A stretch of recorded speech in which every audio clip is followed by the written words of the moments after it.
quanto se bea gioventù, che se scampa orco can. Chi vuole essere allegro, sia, che de doman, non si sa un caso. E ora, a andà così.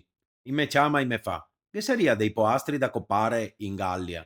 So arriva là, go da un'occiada, go trionfa. Torno a casa, go idea iera a metà marzo, me ciapo anche 50 corteade sulla schina che avacca e somare. Se è proprio vero che se l'invidia fosse una febbre, a tutto il mondo scottaria. Ho fatto un sogno!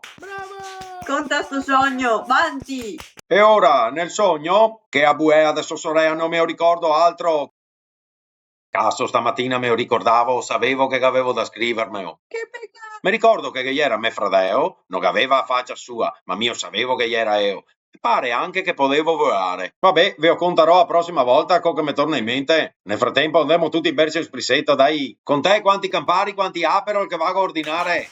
Oh, figa un tocco di carta! Da dove sei arrivata chiamata d'emergenza? Padova, zona stazione. Tanto pa cambiare, eh? Aiuto! Cosa si drio fare qua? Fai ramengo, sì. E anche sto mona qua.